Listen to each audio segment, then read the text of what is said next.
Okay. नमस्कार साथियों, एक बार पुनः आपका हमारे इस YouTube चैनल पे हार्दिक स्वागत है। पिछले वीडियो में हमने प्रतिशत के बारे में बेसिकली जानकारी ली है। थोड़े बहुत सवाल हमने देखे, प्राइमरी टाइप के सवाल देखे हैं कि 1% का वैल्यू देके आपसे कैसे दूसरे प्रतिशत का वैल्यू पूछा जाता है। ऐसे कुछ सवालों की हमने यहाँ चर्चा की है। आज हम इससे आगे चलते हैं। अभी हम पढ़ते हैं फंक्शन नंबर 2, प्रतिशत का फंक्शन नंबर 2। हाँ, मैंने सवालों को फंक्शन से डिवाइड किया हुआ, यानी आपको मैं सवालों की ट्रिक नहीं सिखा रहा। ध्यान रहे, कंप्लीटली मैथमेटिक्स सीखने के लिए हम इनको फंक्शन बोल रहा हूँ मैं, कि जैसे पहला फंक्शन हमने पढ़ा कि एक सवाल आएगा, चाहे वो मतदान से हो। ऐसे नहीं कि ट्रिक नंबर फर्स्ट मतदान वाले सवाल के लिए आ गई, ट्रिक नंबर 2 आप ले रहे हो, परीक्षार्थी की परीक्षा के लिए आ रही है, ट्रिक नंबर 3 आप ले रहे हो किसी आय व्यय वाले। ऐसा कुछ नहीं है। आपने फंक्शन पढ़ना है कि एक स्टेटमेंट दिया गया था, उसमें से कैसे आपने एक डेटा उठाया है, फिर कैसे आपने सवाल को हल करा है। आज हम सीख रहे हैं फंक्शन नंबर 2।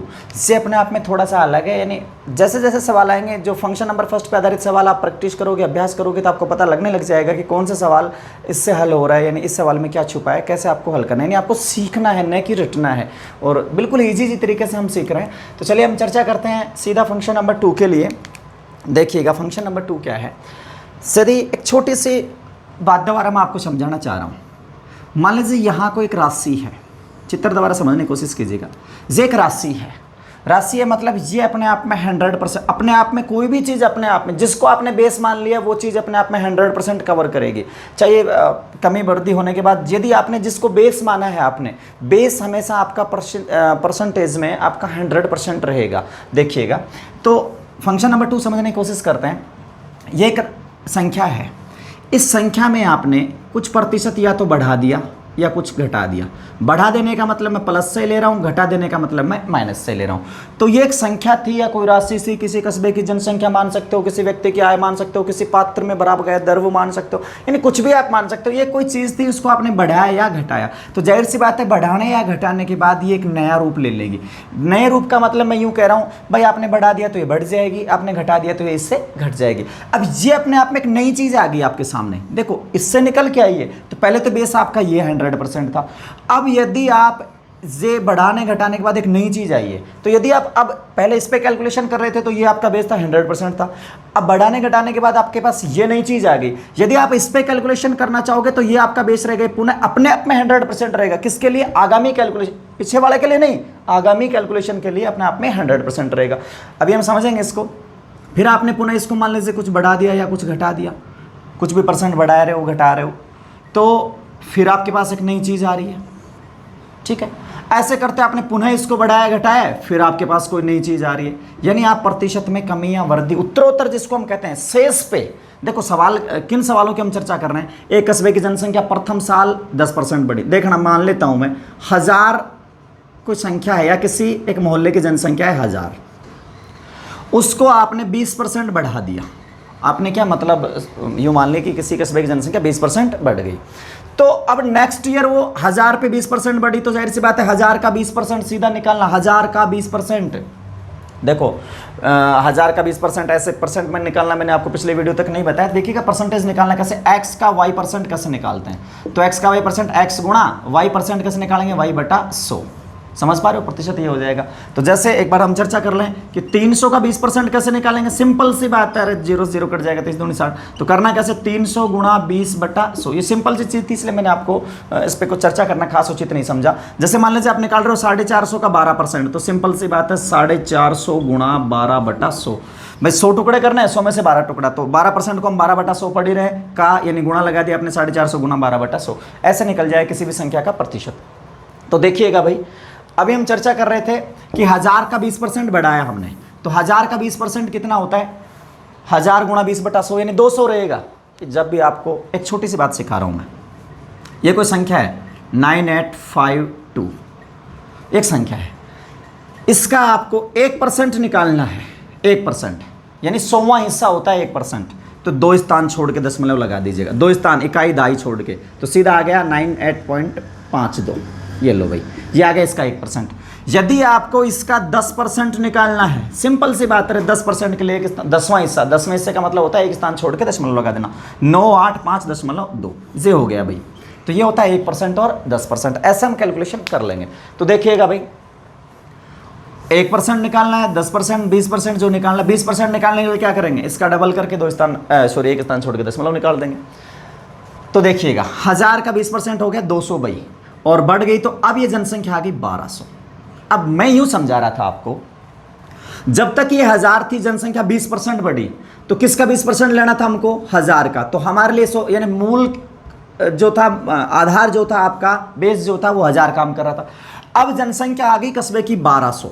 सपोज दैट मैं सेम टू सेम आपको समझाने के लिए बता दूं कि 20% पुनः 20% बढ़ी, अगले साल भी ये 20% बढ़ी है। तो क्या अभी भी ये 200 बढ़ी है? नहीं। यहां समझिएगा आप, पहले बेस क्या था 1000, अब बेस क्या हो गया 1200, 1200 बेस हो गया। तो अब जो 20% निकलेगा वो किसका निकलेगा, 1000 का नहीं 1200 का। अब अपने आप में बेस कौन बन गया, 1200 बन गया। तो अब 1200 का 20% आएगा भाई।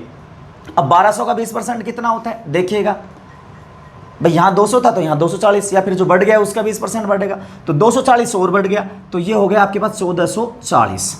अब मान लीजिए 10% पुनः बढ़ी है, तो अब किसका 10% लेंगे आप, 1200 का नहीं 1440 का।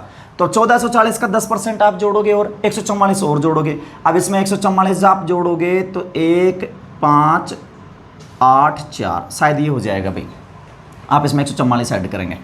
तो अब फाइनल जनसंख्या आ गई आपके पास 1584। ये हमने अलग अलग स्टेप में कैलकुलेशन करी है, अलग अलग स्टेप में, यहां से हम यहां गए, फिर यहां से यहां गए, फिर यहां से यहां। अच्छा, यदि ऐसा सवाल आता कि किसी कस्बे की जनसंख्या 1000 है, प्रथम वर्ष 20% बढ़ी, द्वितीय वर्ष 20% बढ़ी, अगले वर्ष 10% बढ़ी, तो 3 वर्ष बाद कस्बे की जनसंख्या क्या होगी, तो हमारा आंसर आता 1584। तो क्या हमें ऐसे बार बार कैलकुलेशन करनी पड़ेगी? तो ऐसे तो बहुत लेंदी हो जाएगा। देखिए इसको हम सिंगल कैलकुलेशन से कैसे सवाल को हल करेंगे। एक फंक्शन समझा रहा हूं, उस फंक्शन को आप ध्यान से समझिएगा। नेक्स्ट टाइम आप फटाफट इस सवालों को, ऐसे सवाल जो आएंगे 2 या 3 बार प्रतिशत में उत्तरोत्तर वृद्धि या कमी, ऐसे सवाल होते हैं जनसंख्या वृद्धि कमी के, वस्तु में मूल्य में वृद्धि या अवमूल्यन वगैरह के, मूल्य कमी वगैरह के, मूल्य ह्रास जिसको बोलते हैं।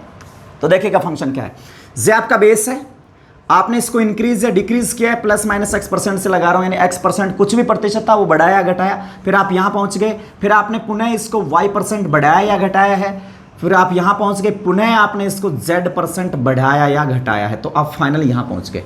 अब देखिएगा भाई, ये प्रारंभिक मान है, यानी मूल राशि है, बेस है, और ये आपका अंतिम मान है, यानी अंतिम राशि है।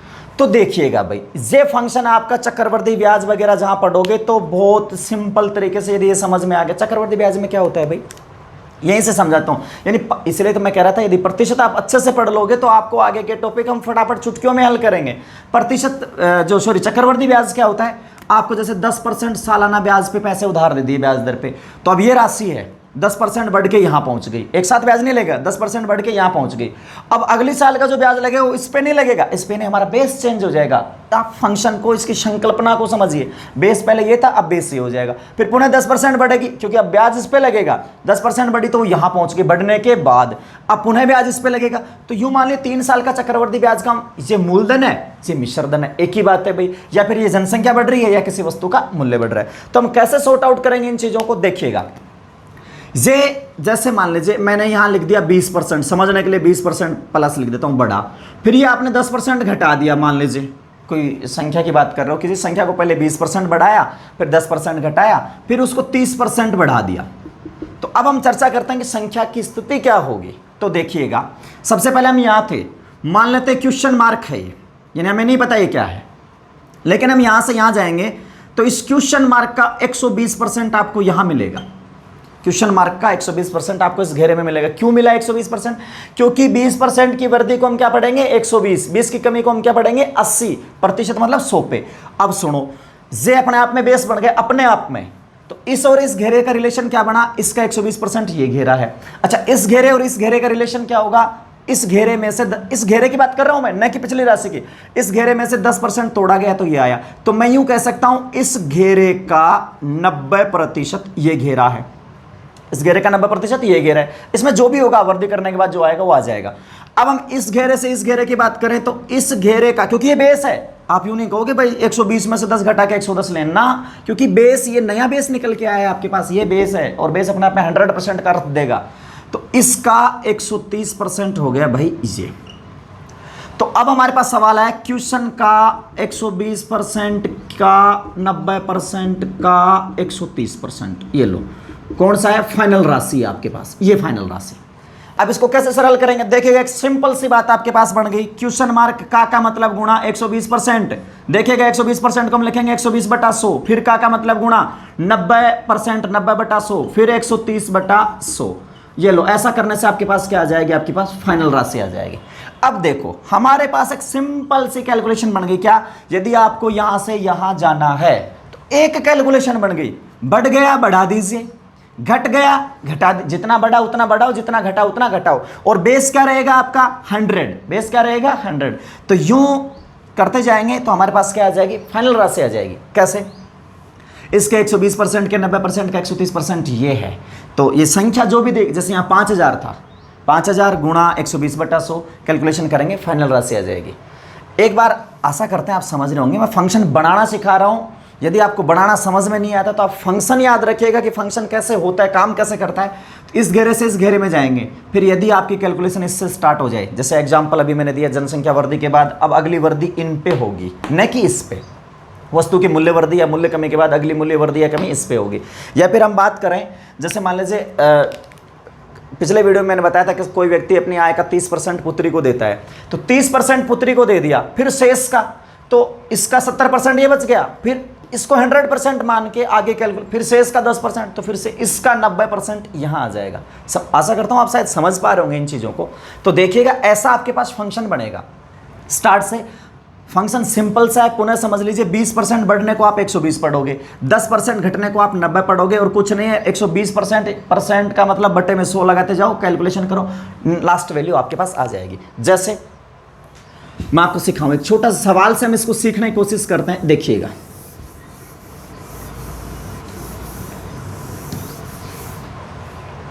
सवाल देखिएगा भाई। क्वेश्चन है, किसी कस्बे की जनसंख्या 20,000 है। इसमें प्रथम वर्ष 30% वृद्धि, द्वितीय वर्ष 20% वृद्धि तथा तृतीय वर्ष कोरोना महामारी की वजह से 10% की कमी आई। किसी कस्बे की जनसंख्या, इसमें प्रथम वर्ष इतनी वृद्धि हुई, द्वितीय तथा तृतीय वर्ष में 10% की कमी आ गई। तो अब कस्बे की जनसंख्या क्या है? ये पहले थी भाई, 3 साल पहले। अब कस्बे की जनसंख्या, फंक्शन समझिए आप, लैंग्वेज पे मत जाइए। किसी कस्बे की जनसंख्या 20,000 थी। इसमें प्रथम वर्ष थी, लिख देता हूं यहां पे। इसमें प्रथम वर्ष 30% वृद्धि हुई, द्वितीय वर्ष 20% वृद्धि हुई, तृतीय वर्ष इसमें 10% की कमी आ गई। तो अब कस्बे की जनसंख्या क्या है? अब हम ऐसे बार बार हर साल की वृद्धि निकालेंगे या हर साल की जनसंख्या निकालेंगे तो आपको खूब सारा टाइम कंज्यूम होगा। और आप ध्यान दीजिए, हम कंपटीशन के लिए पढ़ रहे हैं, कंपटीशन के लिए नहीं, कंपटीशन करेक्ट करने के लिए पढ़ रहे हैं। तो कोशिश रहेगी आप ऐसे सवालों को फटाफट हल करें। देखिएगा कैसे हल करेंगे। अब हमारा फंक्शन यहां से स्टार्ट होता है, आप ध्यान से समझिएगा। ये 20,000 की राशि आप लेके चले, ये जनसंख्या लेके चले। अब इसमें आपने क्या करा भाई? 30% की वृद्धि हो गई, तो ये जनसंख्या यहां आ गई। तो हम कह सकते हैं 20,000 का 130% है ये। फंक्शन समझिए, आप आराम से हल करने की कोशिश कीजिए। 20,000 का 130% इस डिब्बे में आएगा। अच्छा, फिर इस डिब्बे में पुनः क्या हुआ? इस डिब्बे का 20% फिर बढ़ा, तो इस डिब्बे का 120% ये डिब्बा आएगा। अगले साल क्या हो रहा है? 10% की कमी, तो इस डिब्बे का 90% ये आएगा। ये आपको बताना है कि 3 साल में वृद्धि और कमी होने के बाद जनसंख्या क्या रहेगी। ध्यान से समझने की कोशिश करिएगा। सीधा मैंने लिखना है 20,000, ठीक है भाई। 20,000 का गुणा लगा दिया, 30% की वृद्धि को मैं क्या पढ़ूंगा? 130%। 130% तो मैं सीधा लिख देता हूं 130/100, क्योंकि 130% हो गया ना, परसेंट के लिए 100 आ गया। तो अब हम पहुंच गए इस डिब्बे में, हमें यहां जाना है, तो गुणा, यानी इस डिब्बे का, इस डिब्बे तक की वैल्यू यहां तक आ गई। सॉर्ट आउट मत करिए, बस इतना ही हम सॉर्ट आउट एक साथ कर लेंगे। गुणा, इससे यहां तक जाओगे तो 20% की वृद्धि, यानी इसका 120%, तो 120/100। फिर इसका 10% की कमी, तो इसका 90/100। ये लो, ये कैलकुलेशन आप कर लोगे। 4 जीरो से आपकी ये 4 जीरो कैंसिल हो गई भाई, ये 2 जीरो से ये 2 जीरो कैंसिल हो गई। अब आप गुणा कर लें, 13 गुणा 2 गुणा 12 गुणा 9, 13 12 शायद 156 होता है, और 9 दूनी 18, तो आपका आंसर आ जाएगा 156 गुणा 18। 18 6 का 108, बच गए 10, 18 5 90 और 10 100 0, और 18 एकम 18 और 10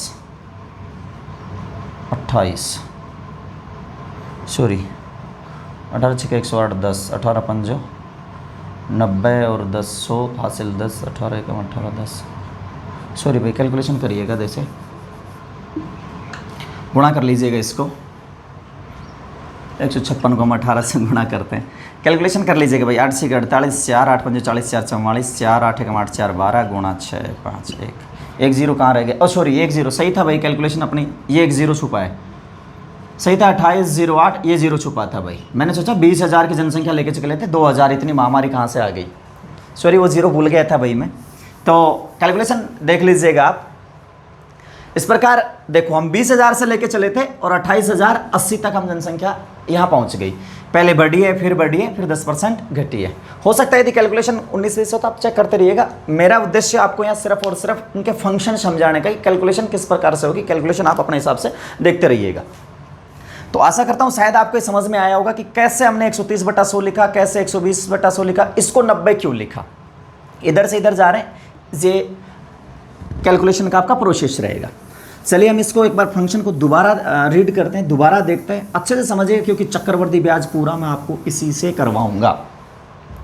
जैसे इसके लिए मैं एक छोटा सवाल लिखता हूं कि किसी संख्या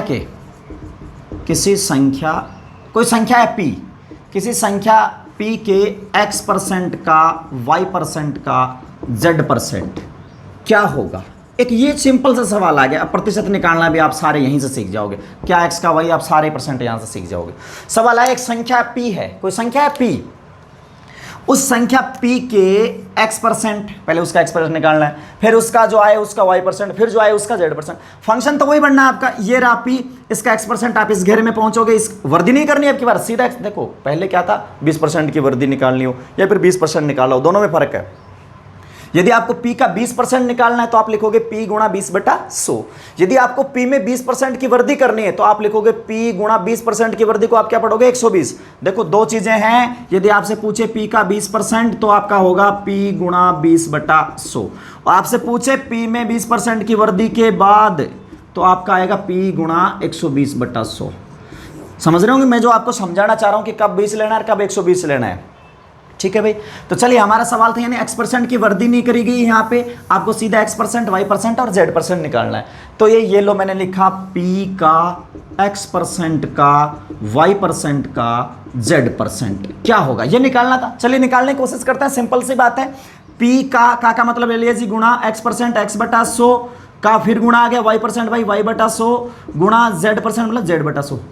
देखो आपके लिए 10 20 30% भी वैसे ही हैं जैसे x y और z, न तो वो हमारे कोई रिलेटिव हैं न ये हैं, यानी आप सेम बिहेवियर करें। ऐसे नहीं कि भाई x y z आ गया तो हम सवालों को छोड़ देंगे या ये टफ है, सेम टू सेम। वैसे तो सिंपल हो रहा है, वहाँ तो जोड़ भाग गुणा भाग करना पड़ता है, यहाँ करना ही नहीं पड़ता है, तो सीधा चिपक के लिखे जाते हैं। देखो x y z का गुणा चिपक के लिख जाएगा। अभी जोर आ रहा था उसको जब मैं गुणा कर रहा था 156 को 18 से, तो देखिएगा आंसर क्या आ जाएगा आपका p x y z, ये ऊपर गुणा हो गया ऐसा कैसा, नीचे क्या आ गया, एक क्या आ गया 6 बिंदु आ गई, 2 2 4 2 6, ये लो, ये आपका आंसर आ गया। अब बताओ ये सवाल का ये आंसर है। इस सवाल में कहीं आपको जीरो वगैरह नजर आ रहे हैं? यदि ऐसा सवाल आपको नहीं आता, आप कई बार क्या तुक्के मार रहे हो, आप ऐसे कर रहे हो, तो कहीं भी आपके नज़र में ये नहीं आएगा, आप ऐसे ऑप्शन पे तुक्का मारोगे px/yz, शायद यही आएगा। क्यों? क्योंकि ऐसे लिखे हैं और तो कुछ है ही नहीं इसमें। भाई रियल में देखिए इसका आंसर क्या आएगा, इसका आंसर ये आएगा।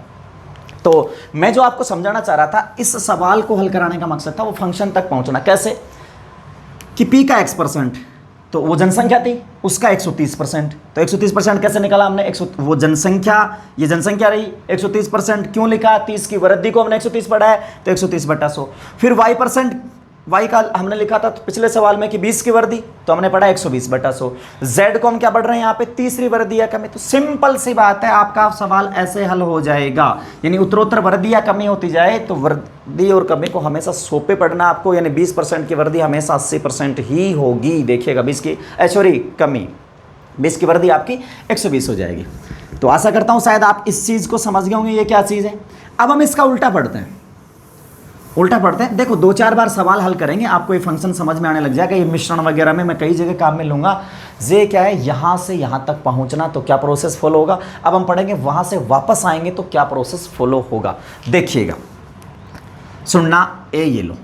यदि आपको कहा जाए, यही सवाल को मैं दोबारा लिख रहा हूँ, किस संख्या के x% के y% के y% का z% p होगा। ये सवाल आ गया भाई कि किस संख्या के x% के y% का z% p होगा। अब सुनना, मैं आपको चित्र से समझा रहा हूं कि आपको 2 स्टेप काम में लेने पड़े, सीधा उत्तर बताएं आप। मैं आपसे ये उम्मीदें कर रहा हूं, बार बार हर वीडियो में ये कह रहा हूं कि आप मैथ्स को इतना सरल तरीके से पढ़ें, इतना फास्ट पढ़ें कि विदाउट पेन एंड कॉपी। देखो आपने खूब जगह यूट्यूब पे भी देखा होगा, खूब किताबें पढ़ी होंगी, खूब टीचर्स से आपने इसका पढ़ा होगा, लेकिन मेरी आपसे यही उम्मीदें हैं कि आप इन सवालों को, यानी इनके फंक्शनों को इस तरीके से सीखें, कुछ अलग नए तरीके से सीखें, रट्टा नहीं मारें।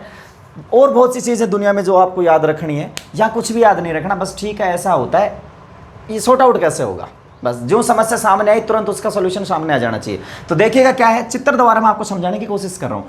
ये आया भाई, कोई संख्या थी, अब की बार हमारे पास ये संख्या खाली है, नहीं है कोई संख्या, इसका x% ये आ गया भाई, फिर इसका देखो वर्दी नहीं कर रहे y% ये आ गया भाई, फिर इसका z%, ये है भाई p। ये फाइनल वैल्यू अब की बार दे दी और प्रारंभिक वैल्यू आपसे पूछ ली। तो देखिएगा कैसे करेंगे। ये लो क्वेश्चन मार्क, हमारे पास क्वेश्चन मार्क, हम क्वेश्चन मार्क लेके चलते हैं। Into x divide by 100 into y divide by 100 into z divide by 100 is equal to p। ये हमारे पास इक्वेशन बनेगी। गणित वाले बच्चे अक्सर ऐसे करते हैं। अब चूंकि ये पहले ये लिखोगे, फिर ये लिखोगे, फिर तीसरे स्टेप में आपका आंसर आएगा। चलो तो हमें क्या चाहिए, हमें तो क्वेश्चन मार्क चाहिए भाई। तो चलिए question mark is equal to इन सब का ट्रांसपोजिशन यानी पक्षांतरण करेंगे। अब पक्षांतरण को समझना आप, यानी लास्ट से फर्स्ट पे कैसे आएंगे और फर्स्ट से लास्ट पे कैसे जाएंगे, आप इस चीज को समझ लीजिए, फिर आपको स्टेप्स लिखने की जरूरत नहीं होगी। आखिरी स्टेप को ध्यान से समझिएगा। हमको इनका ट्रांसपोजिशन करना था, तो हमें लिखना था p इंटू, देखो ये उधर जाएगा, ये पद उधर जाएगा, तो उल्टा हो जाएगा। पक्षांतरण तो शायद जानते होंगे आप, 100 ऊपर चला जाएगा, x नीचे आ जाएगा, p ये रहा p आपका, ये p मैंने ले लिया, इसको उधर भेजा तो p गुणा 100 बटा x गुणा, अब ये भी उधर जाएगा तो 100 बटा y गुणा 100 बटा z। ये लो, ये आपका बन गया आंसर।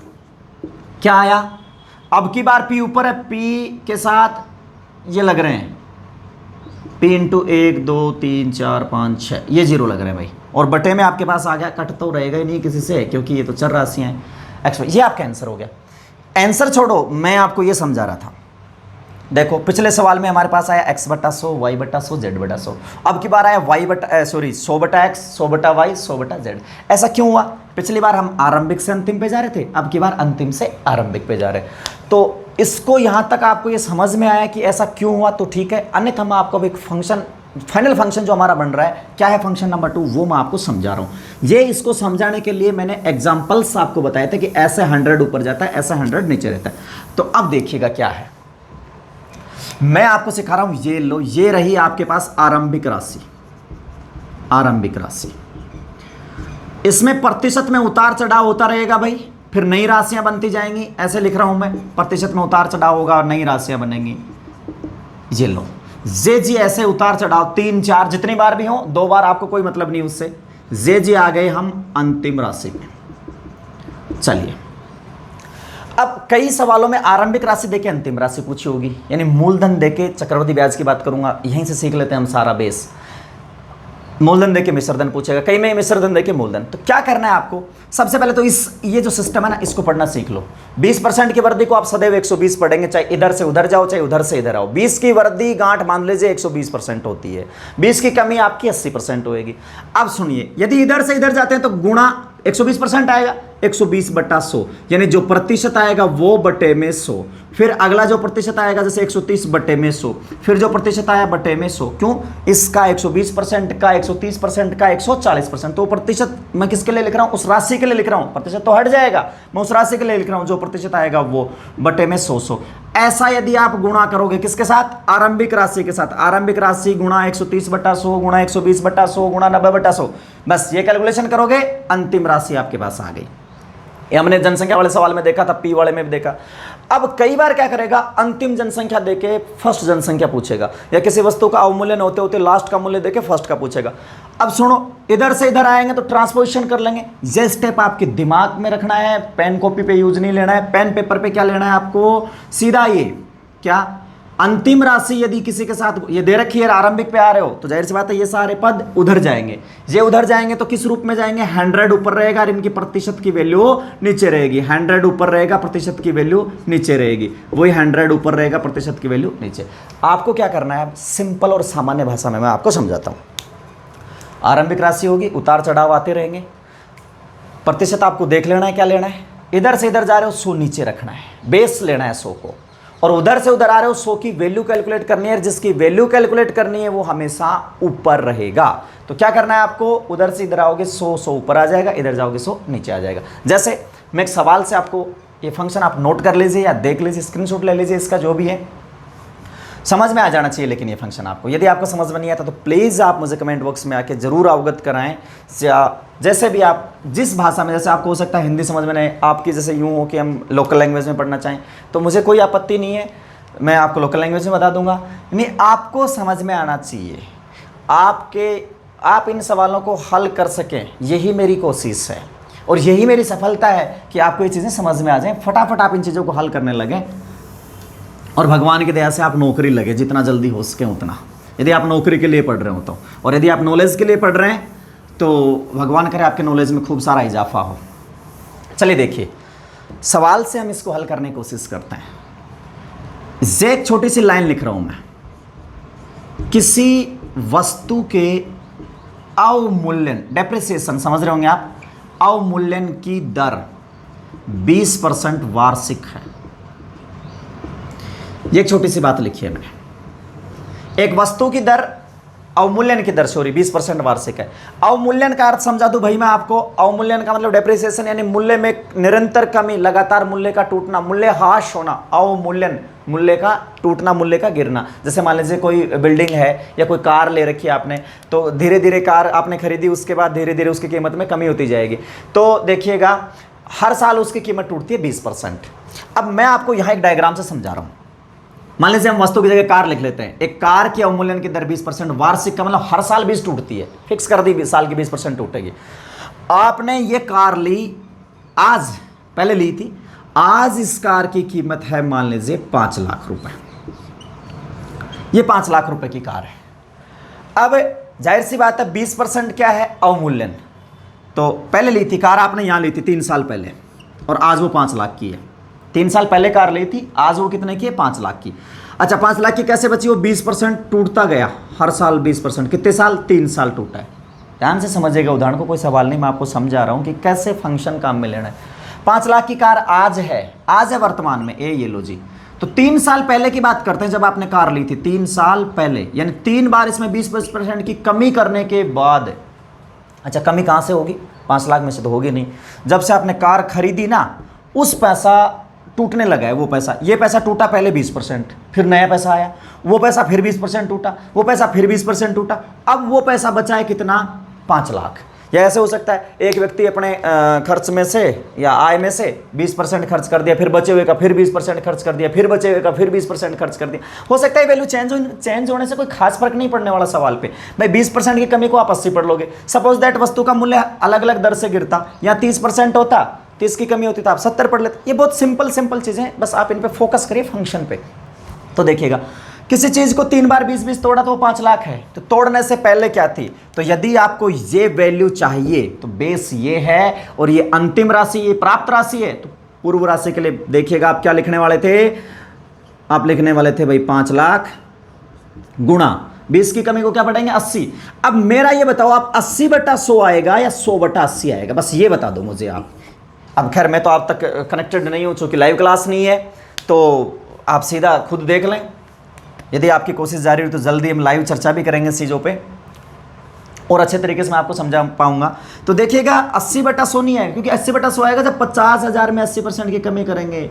हमें सॉरी 5 लाख में हमें तो कमी करने के बाद 5 लाख, वो बीच वाले स्टेप देखो, कई बच्चे ऐसे करेंगे x गुणा 80/100 गुणा 80/100 5 लाख x बराबर 100, समझ गए होंगे। या फिर मैंने आपको भी समझा था, ऐसे वापस आओगे तो 100 ऊपर रहेगा, वापस आओगे पीछे जाओगे 100 ऊपर रहेगा, कंटिन्यू जाओगे 100 नीचे रहेगा। गांठ मान लीजिए, वृद्धि होगी तो बढ़ा के लिखना, कमी हो तो कमी करके पढ़ लेना।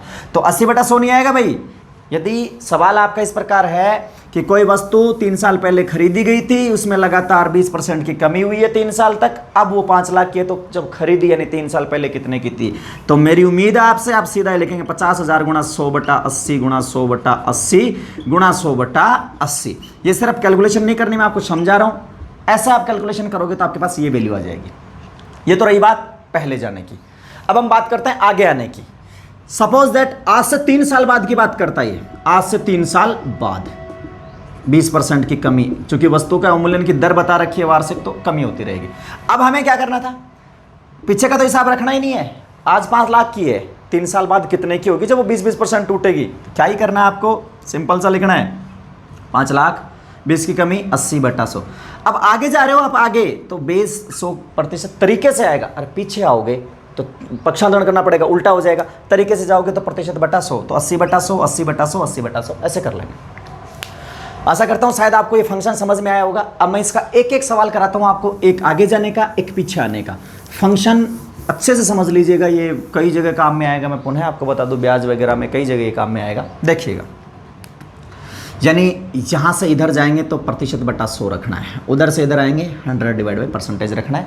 परसेंटेज कैसे पढ़ना है, if you can find increase x% value then you can write 100 + x%। यदि आपको लगता है कि x% की वहाँ वृद्धि हुई है तो आप उसको 100 + x% पढ़ेंगे। यदि आपको लगता है वहाँ की x% की कमी हुई है तो आप उसको 100 - x% पढ़ेंगे। समझ रहे होंगे आप शायद। चलिए इस पर एक सवाल करते हैं, एक छोटे छोटे सवाल करेंगे, आपको सब समझ में आ जाएगा। देखिएगा, छोटा सा सवाल कि कोई व्यक्ति, वही आय वाला फंक्शन मैं अब समझा रहा हूं आपको। कोई व्यक्ति अपनी आय का 20% बच्चों की शिक्षा पर खर्च करता है। लाइन लिखे मैंने, हैंडराइटिंग हो सकता है आपको समझ में नहीं आए। कोई व्यक्ति अपनी आय का 20% शिक्षा पर खर्च करता है तथा शेष का, देखो ये शब्द आ गया, पिछली बार ये शब्द नहीं था, पिछली वीडियो में मैंने आपको बताया था, नेक्स्ट में चर्चा करेंगे। यदि आप कंटिन्यूस वीडियो देख रहे हो तो ध्यान दीजिए, एक एक शब्द से आपके सवाल की दिशा और दशा दोनों चेंज हो जाएंगे, ध्यान रहे। तथा शेष का 30%, शेष का 30% वो भोजन पर व्यय करता है। ठीक है जी, शेष का 30% भोजन पर, एवं फिर शेष का 10% वह अन्य मद पर खर्च करता है।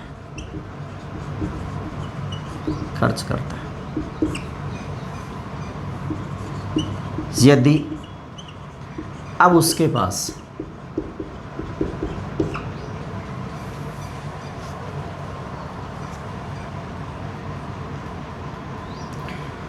मान लीजिए, ये लिख देता हूं भाई, ये सिंपल सी कैलकुलेशन हो जाएगी, 5,040 रुपये शेष हों तो उसकी आय क्या थी। ये लो जी, बड़ा सा सवाल आ गया, लेकिन करना है हमें सिंगल कैलकुलेशन से। देखिएगा क्या है सवाल आपका, कि कोई व्यक्ति अपनी आय का 20% शिक्षा पर खर्च करता है तथा शेष का 30% वह भोजन पर व्यय करता है, एवं शेष का 10% वह अन्य मद पे खर्च करता है। यदि अब उसके पास 5,040 रुपये शेष हो तो उसकी आय क्या है। तो कई बच्चे माना उसकी आय x थी, ऐसे ऐसे करेंगे। अरे सिंपल सा फैक्ट, जितना सरल आप कर सको ना उतना सरलतम मैं करवाने की कोशिश करूँगा। बस आप सहयोग करते रहें, सीखते रहें, और जैसे समस्याएं आप मुझे अवगत कराते रहें। मैं जहाँ तक हो सकेगा आपकी समस्या समाधान की कोशिश करूँगा। देखिएगा भाई, ये वो कमा के लाया, ये डिब्बा है एक। अब डिब्बे से समझा रहा हूँ, लास्ट टाइम मैं सीधा आपसे उम्मीद रखता हूँ सीधा कैलकुलेशन स्टार्ट हो जाए। इसमें से गया 20%, यानी ये आय थी, उसमें से 20% खर्च कर दिया, तो अब उसके पास आय बची ये।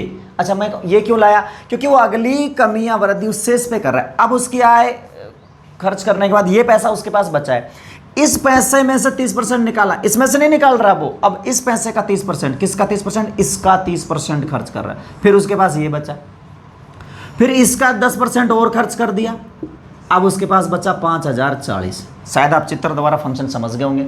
आरंभिक राशि क्या है आपको पता नहीं है, लेकिन किसी राशि में पहले 20 की कमी की, यही सवाल मैं ऐसे कहता, एक राशि में पहले 20% की कटौती की गई, फिर 30 की गई, फिर प्राप्त राशि में से 10 की कटौती की गई, अब वो 5040 है, तो वो संख्या पहले क्या थी, वो राशि पहले क्या थी। एक ही बात है, इसको कहानी से कह दो, कैसे कह दो, आपका जो टारगेट है वो इस पे, कहानी पे नहीं, इन पे होना चाहिए। तो सीधा सिंगल कैलकुलेशन, देखो स्टेप कौन सी खानी है आपको, ये इंटू 20 की कमी को 80 पढ़ना है आपको, इसको 70 पढ़ना है, इसको 90 पढ़ना है। तो एक स्टेप आएगी question mark into 80 divide by 100 into 70 divide by 100 into 90 divide by 100 is equal to 5040। Then you can get the value by transposition. तो वो करेंगे, आपके पास ये चेंज हो जाएगी। आपको सीधा क्या करना है, सीधा देखो आपको लिखना है जी 5040, अंतिम राशि आ गई। ये लगा के लेके ये सब उधर जाने, क्योंकि आपको तो ये चाहिए। तो वापस आएंगे ना अपन, वापस आने के मतलब मैंने आपको याद करवाया था 100 ऊपर रख देना जी, गुणा लगा दिया 100 बटा 20 की कमी को आप 80 पढ़ना है, 30 की कमी को ऐसा नहीं 80 में से 30 उड़ा दो। अरे भाई ये बेस है, इसका 30%, किसी का 30% तोड़ना 70 ही होता है, चाहे वो इतना सा एक लड्डू का 30% तोड़ लो तो भी लड्डू 70% बचेगा, और एक बहुत बड़ा फुटबॉल ले लो, चाहे धरती का 30% तोड़ लो तो भी अपने आप का 70% ही बचेगा। तो आप बेस को समझिए इस चीज़ को, 100 divide by 70 into 100 divide by 90। आप इनको कैलकुलेट कर लीजिए, 1 2 3 जीरो है नीचे भाई, 1 2 3 कट गया। मैंने इसी हिसाब सेट करा था 9 गुणा 8 गुणा 7, आप कैलकुलेट करके देखिए 504 होता है, और आपके पास ये बच गया 10,000। कैलकुलेशन आप करते रहिएगा खुद अपने प्रैक्टिस से। तो आशा करता हूँ ये फंक्शन आप समझ गए होंगे। इस प्रकार से ये सेकंड फंक्शन आपका काम करेगा। ऐसे आपके पास बहुत सारे सवाल होंगे, किसी कस्बे की जनसंख्या में वृद्धि करना, जनसंख्या में कमी करना, इधर से उधर जाना, उधर से इधर जाना। हालांकि मैं यहाँ, चूँकि हम आपसे कनेक्ट होने का यही जरिया है मेरे पास, तो यहाँ मैं हर एक सवाल नहीं करा पाऊँगा। क्षमा चाहता हूँ आपसे कि जैसे मैं आपको फंक्शन बता दिए, जनसंख्या वृद्धि वगैरह के सवाल, जनसंख्या कमी वगैरह के सवाल इस आधारित होंगे। तो इस पे जितने भी सवाल इस पे आधारित होते हैं वो सवाल आप हल करने की कोशिश कीजिए। फिर भी यदि आपको किसी प्रकार के सवाल में दिक्कत आए तो कृपया करके आप मुझे अवगत कराएं। बहुत बहुत धन्यवाद।